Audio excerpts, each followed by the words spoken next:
"Is this your car, ma'am?" The officer said it with a smirk, not out of humor, but because of the black Mercedes parked at the curb, and the black woman in a judge's robe sitting behind the wheel. No temporary plates. No look of guilt.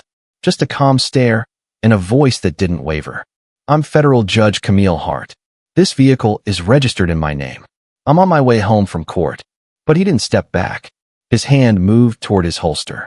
And 9 minutes later, the entire block stood outside the law. Because the woman he suspected was the same woman who had signed his indictment 3 years ago. "Is this your car, ma'am?" The voice wasn't loud, but it didn't need to be. The tone had weight, like a gavel striking down before the trial ever began. Camille Hart turned her head slowly, deliberately, as if the world moved at half speed when she blinked. A black Mercedes S-Class sat idling beside a dogwood tree, its polished chrome grille catching the low slant of sunlight. The license plate, a federal-issue vanity tag, glinted clean. The car had moved gently through the stop sign, cautious, elegant, and still, it had been enough. She hadn't spoken yet. She didn't reach for her purse or fiddle with the steering wheel. She just waited. The officer, badge number 3125, Officer Pete Latham, was standing tall, one hand hovering too close to his holster, the other gripping the car window's edge like it might run. She saw his eyes flick across her features, black, mid-60s, short silver hair, a long black robe still buttoned from the courtroom. Not a necklace, not a smudge, not a single trace of panic. "I'm Judge Camille Hart," she said, her voice measured and level, like reading into record. "This is my vehicle. I'm returning home from federal court." Pete blinked. "License and registration?" She reached into the side compartment, slow, practiced. No sudden movements. She handed him both documents in one fluid motion, then returned her hands to the wheel. The officer stepped back, inspecting the documents. Name matched. Address matched. No alerts. Then checked out. Still, he didn't return them. "This car," he said slowly, "matches the description of a vehicle reported stolen earlier today." Camille tilted her head, not quite amused, not yet annoyed. "It's registered to me. Your dispatch can confirm that." "I will," he said, already turning away. He radioed it in from his cruiser. Inside her car, she didn't flinch. Didn't call anyone. Didn't even adjust the AC. She just waited, her gaze fixed forward as the first shadows of evening began to stretch across the pavement. A crackle came through his radio. Dispatch replied. 10-4. Vehicle is registered to Camille Hart. Federal judge. No reports. Then confirmed. All clear. He didn't budge. Camille's window remained down, 2 inches shy of full. Just enough to hear. But Officer Latham approached again. This time slower. More cautious. But not backing off. "Ma'am, I'm going to need you to step out of the vehicle." "Is that a lawful order?" she asked, her eyes sharpening. His hand hovered again, closer now to his belt. "Yes." "Then I need to know. Am I being detained?" "I'm asking you to comply." A few people had emerged from their porches now. Phones appeared. A teenager across the street angled their camera. Camille's voice rose, not in volume, but in clarity. Enough for the street to hear. "I am Judge Camille Hart, 5th Judicial Circuit. This car is mine. You've received confirmation. Continuing to detain me without probable cause is unlawful." Officer Latham's jaw tightened, but he didn't move. A woman on the porch called out, "She gave my cousin 3 months probation. She's fair." "Back off, man." The red light on a phone camera across the street blinked to life. Camille rolled the window up 2 inches. Not a slam. Not defiance. Just boundary. Pete walked back to his cruiser, hands still flexing near his sidearm, as if unsure whether to retreat or dig in deeper. And still, the story wasn't over. He stepped out of his cruiser again, shut the door behind him like punctuation. The street hadn't emptied. If anything, the crowd had grown by 2 more. Quiet murmurs. Tension thickening. He walked to the window and tapped once. She lowered it, an inch. "I need to ask a few more questions." "You've already verified my license, registration, and identity," she said flatly. "What else do you need, Officer Latham?" The way she said his name, firm, unshaken, wasn't disrespectful. It was judicial, measured, and it landed like a verdict. "How long have you had this vehicle?" he asked. "Since February last year. Certified pre-owned from Midland's Mercedes. Paid in full." "Paid how?" The pause between the words was too long to be innocent. Camille didn't blink. "Are you asking how I afforded my car?" "I'm just trying to." "No," she said. "You're assuming I didn't." Pete clenched his jaw. Do you ask everyone on this street how they bought their car? Ma'am, don't twist my words. I don't have to, she replied. They twist themselves. A shift. Subtle, but unmistakable. She wasn't explaining anymore. She was challenging. And still, she never raised her voice. Someone muttered behind them, he better stop. Another whispered, is this how they treat judges now? Camille leaned her head lightly against the window frame. That's the fourth time you've implied I shouldn't be driving this car. It's not personal, Pete muttered. Of course it is, she replied quietly. You don't see me, not really. You see a possibility you've already decided is true. He looked away. At the curb. At the grass. Anywhere but at her face. You don't get to wear a badge and walk around with that kind of certainty, she said. Not when you're wrong. Not when it puts lives at risk. The air was changing. A second cruiser pulled up. Officer Marcy Kellis stepped out, late 30s, blonde ponytail, sharp eyes. She scanned the scene, reading the mood like a courtroom transcript. What's going on, Pete? Routine stop, he said, dry. Possible stolen vehicle. She looked in the window. That's Judge Hart, she said flatly. I know. You need to clear this. I'm trying. No, she replied softly. You're not. But the moment for repair had already passed. What had started as a routine stop had morphed into something else entirely. Neighbors stood with arms folded. Children whispered to parents. Phones captured every breath. Camille Hart sat in her robe, hands still on the wheel. Her posture calm. Her presence unshaken. Her rearview mirror reflected not fear, but foresight. Like a judge preparing to deliver final ruling. Pete now stood on the curb, arms crossed, chewing the inside of his cheek. He no longer looked in control. He looked, cornered. Across the street, a teenager called out, she's been a judge longer than he's been out of high school. Another teen nodded toward her window. You good in there, ma'am? She didn't respond immediately, then gave a subtle nod, silent, but unmistakable. She wasn't asking for help. She was stating a fact. I'm handling it. Pete Latham was still standing in the same place, arms crossed tighter now, watching a narrative unravel in front of people he never expected would witness any of it. And worse, record it. He could hear the murmurs building again. The unmistakable language of embarrassment disguised as professionalism formed in his mind like a reflex. Brought it up quick. Say it was protocol. Say it was confusion. Say it was for her safety. But none of those sounded like enough. Judge Camille Hart remained in her seat, not speaking, not scolding. And yet, it felt like she'd said everything. Officer Marcy Kellis moved closer, her jaw set as she leaned toward Pete. You're in the weeds, she said under her breath. She wasn't speeding. No tags out of order. Dispatch cleared her. The only thing she did wrong tonight was being a black woman in a Benz you couldn't imagine her owning. Pete turned sharply toward her, eyes wide. You siding with her? I'm siding with the facts, Marcy said. And they don't match your narrative. A few feet away, Camille finally spoke again. Her window came down another inch. Officer Latham, I'm formally requesting to leave. Unless I'm being detained, I will be continuing home. Her words were crisp, like she was reading from the Constitution itself. Across the street, someone whispered, she's got him boxed in and she hasn't even left the car. Pete didn't respond. So she asked again, are you detaining me? He looked over his shoulder toward the second patrol unit. Marcy's gaze met his and didn't flinch. The answer was obvious, but his ego wasn't ready to let go. She could have swapped plates, he muttered. Marcy exhaled. Now you're just fishing. I'm just doing my job. No, she said, stepping closer. You're writing a report you're going to regret. Camille didn't blink. She opened her glove compartment calmly, pulled out a second ID, this one thicker, with a gold embossed seal from the Department of Justice. She held it up to the window without a word. Marcy leaned forward, read it, then turned back to Pete. She's good. Everything checks out, including this. Pete didn't move. His fingers flexed once more toward his belt, a habit born from control, but now it looked like tension. Pete, Marcy said. Her voice had gone firm, louder now. You're done here. But he didn't step back. Instead, Camille did something no one expected. She turned off the ignition and slowly opened the driver's side door. The interior light blinked on, pale yellow against the rising dusk. And then she stood, 6 feet tall, shoulders square, her black robe cascading in the summer breeze like a flag someone forgot to salute. She wasn't towering in height. She towered in presence. This, she said quietly, scanning the crowd, is what it takes to be believed. Phones rose again. No one spoke. Not even the kids.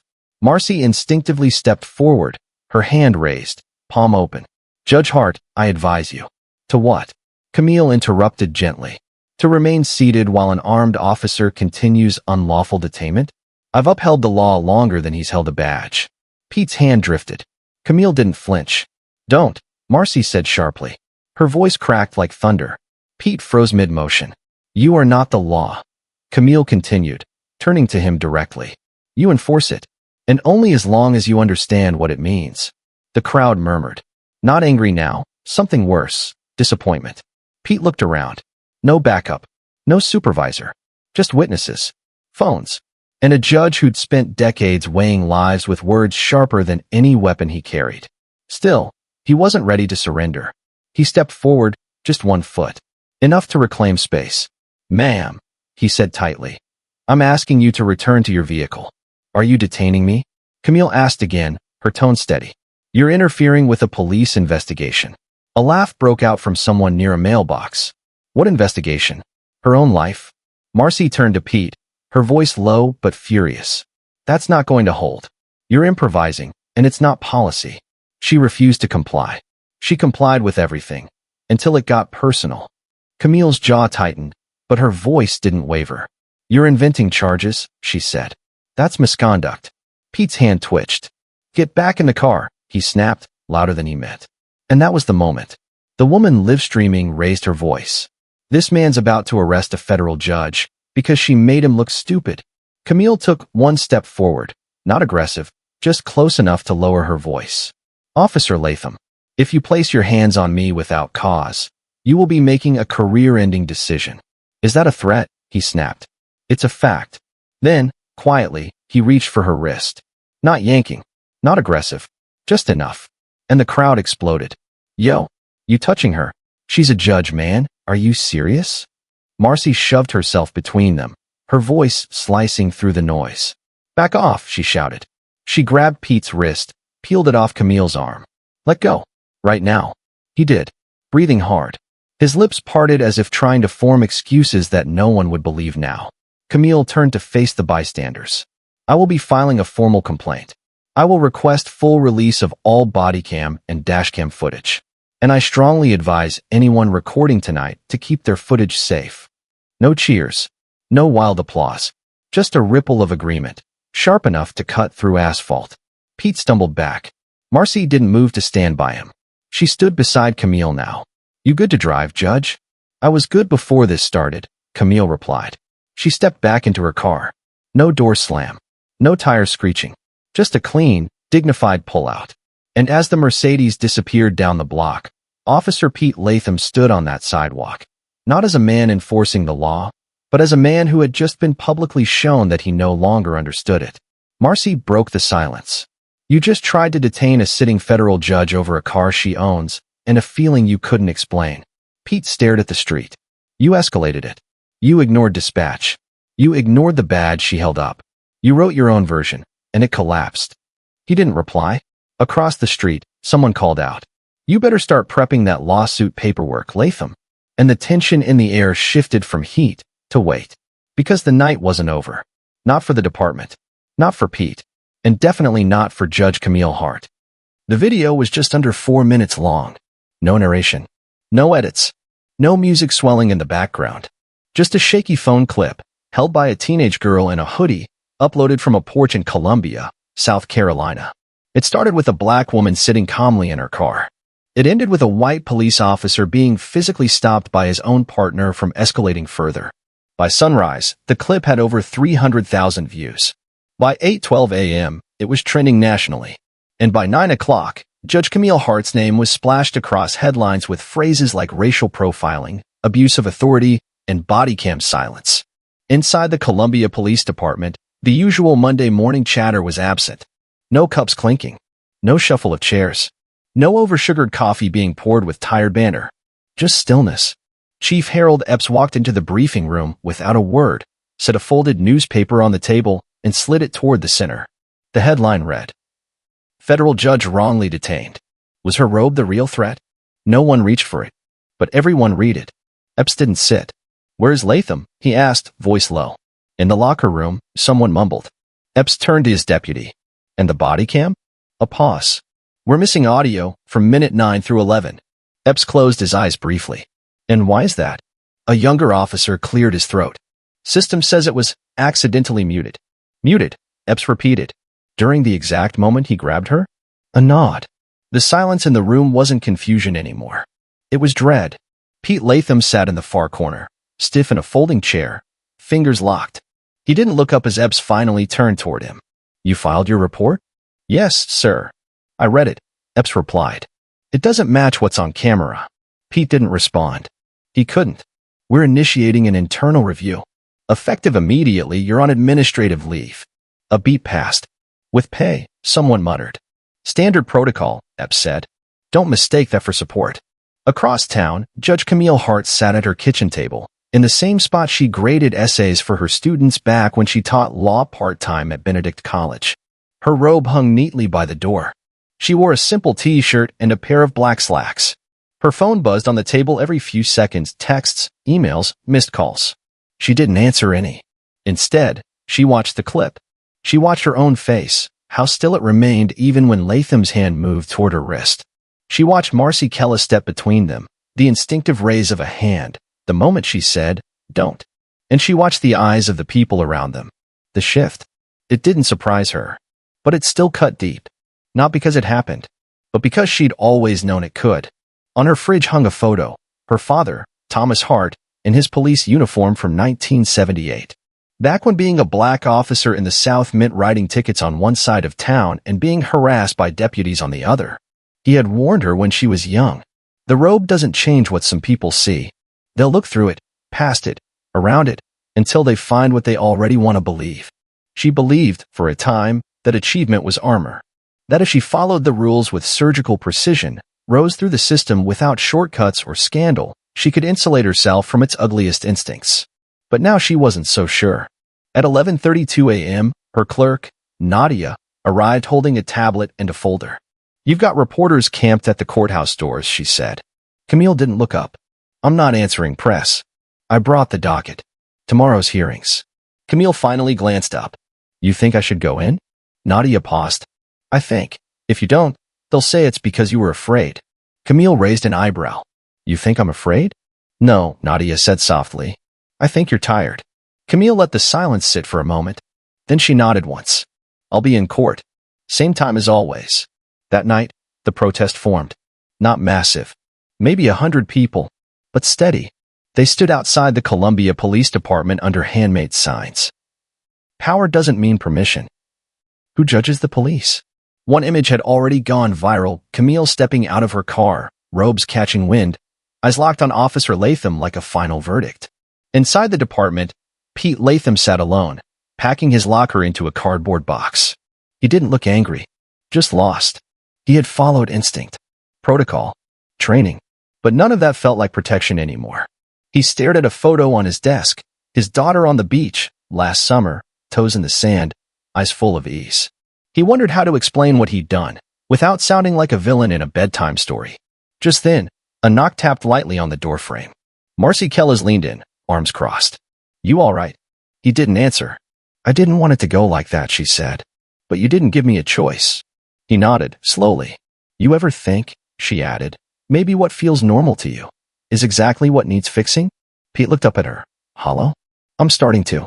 But introspection doesn't erase impact. And the city wasn't waiting for Pete Latham to catch up. A hearing was scheduled in 2 days. An official oversight review, held not in some marble-pillared courthouse, but in a modest municipal building with mismatched chairs and a single podium. Camille Hart would be seated, not as a judge, but as a witness. And Pete would walk through the side door, out of uniform, his badge turned in, his face no longer shielded by policy. Outside, beyond the glass windows, cameras would blink red. And every reporter would be asking the same question.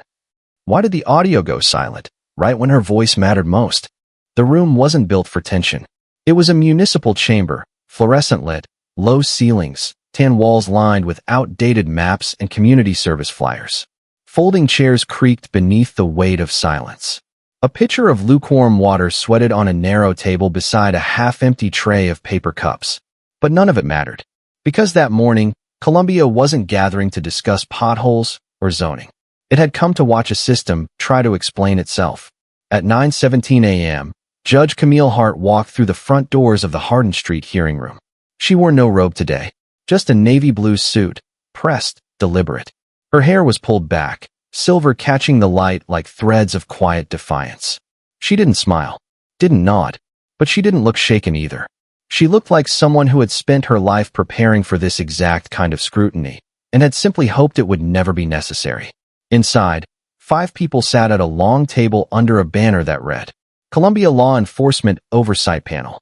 Their names were printed on laminated placards, but the name that mattered sat in the center. Judge Vera Lindell, retired. Charleston Circuit.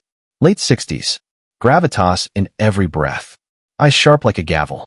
To Vera's right sat a civil rights attorney. To her left, a community liaison and 2 former police officials. Their job was simple. Review the footage. Question the officers. Determine whether Officer Pete Latham had violated policy or something deeper. Pete entered through a side door. Not in uniform. Navy jacket. Khakis. Shoulders hunched. Eyes scanning for safety where there was none. He didn't sit at the defense table. This wasn't a trial. But it may as well have been. The video played on a grainy monitor. There was no voiceover. Just footage. Her car. His stance. The hand drift toward the belt. The words, "You're inventing charges. That's misconduct." And then, silence. 42 seconds of missing audio. No record of the exchange. No official sound of the moment when her wrist was touched. No hint of the conversation that unfolded in front of dozens of phones, now stitched together in live streams and side-by-side compilations. Just digital quiet. Judge Lindell leaned forward, pressing pause. "Officer Latham," she said, "can you explain the missing audio?" Pete's voice was barely above a whisper. "It may have been a technical malfunction. You're aware," she replied calmly, "that your department logs show your hand brushed the mute toggle at minute 9? He swallowed. "Yes, ma'am. Accidental. I don't recall intentionally muting it." Lindell's eyes narrowed. "Convenient or concerning? Officer Latham, which one should we call it?" He didn't answer. Next, Camille was invited to speak. She stood, not behind a podium but beside the table, hands folded in front of her like in court. Her voice, when it came, was not emotional. It was surgical. "I've been on the bench for 21 years, she began. "My job is to determine not just what happened, but why it happened. Motive, pattern, power." She turned slightly toward the panel, her posture unwavering. "That night, I was treated not as a judge, but as a silhouette. An outline someone had already colored in. Every document was verified. Every question was answered. But the suspicion didn't stop. Because the facts weren't what he was reacting to. It was what he saw when he looked at me." The room held its breath. "Let me be clear," she said. "This is not about one officer's discomfort. It is about what happens when discomfort is allowed to override procedure. When instinct becomes immunity. When silence, muted or not, is used to shield conduct that cannot stand under light." Her eyes met Latham's. "I do not come here to punish. I come here because systems don't correct themselves." Then she sat. Without flourish. Without glance. The power of it was in how unnecessary a raised voice had become. Outside, reporters shifted behind velvet ropes. Cameras were rolling. Protest signs fluttered. Inside, the panel broke for deliberation. Pete Latham waited in a back hall, sipping from a bottle of water that trembled in his grip. He didn't know what he hoped for anymore. Vindication? Leniency? Some explanation he could offer his daughter? He'd spent 12 years on the force without a single suspension. He knew the handbook. He knew the law. But what he'd failed to know, what no academy had ever taught, was how deeply unacknowledged bias could burrow into a routine stop. How easily reasonable suspicion could be another name for unexamined assumption. A bell rang. Deliberations were over. The panel returned. Judge Lindell didn't hesitate. "The oversight panel," she said, "finds that Officer Latham engaged in conduct unbecoming of his position.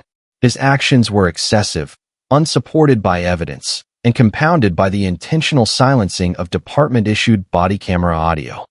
Pete exhaled barely. "We recommend a 60-day unpaid suspension, mandatory bias retraining, and reassignment away from public-initiated traffic duty, pending psychological review." Some gasped. Others whispered, "Only 60? But Camille Hart didn't react. She nodded once, as if she already understood. This wasn't justice. It was a beginning, an institutional flinch, a committee that finally looked up and didn't look away. Outside, someone handed her a microphone. Judge Hart, do you believe this was enough? She paused. I don't believe in justice as a moment, she said. It's a practice. And this was only part of it. Pete walked out a different door. He didn't look back. Across the city, a high school civics class watched the hearing stream on a classroom projector. A girl raised her hand. Why'd the camera go silent right at the worst part? Her teacher took a long breath, then finally said, that's the question more people should be asking. The morning after the hearing, Judge Camille Hart arrived at the Richland County Courthouse 1 hour earlier than usual. She didn't come to prepare a docket or review testimony. She came to sit in her private chambers, where the sun filtered through floor-length blinds and settled across polished wood. She sat with her hands folded and her thoughts quieter than they'd been in days. There were letters on her desk, typed, handwritten, folded and smudged. Notes from law clerks, students, strangers. One from a retired judge in Ohio. One from a nurse in Atlanta. One simply signed, your niece in dignity. Many used the same words, strength, grace, restraint. But it was a handwritten envelope, no return address, that stayed in her hand the longest. A single line inside, written in firm, unstyled script. You reminded me that staying calm doesn't mean staying silent. She read it twice, then a third time, then tucked it into the corner of her mirror. At 9:01 a.m., her clerk knocked. First hearings ready. Probation review. Teenager. Small case. Small doesn't mean unimportant, Camille said, standing. The courtroom was quiet.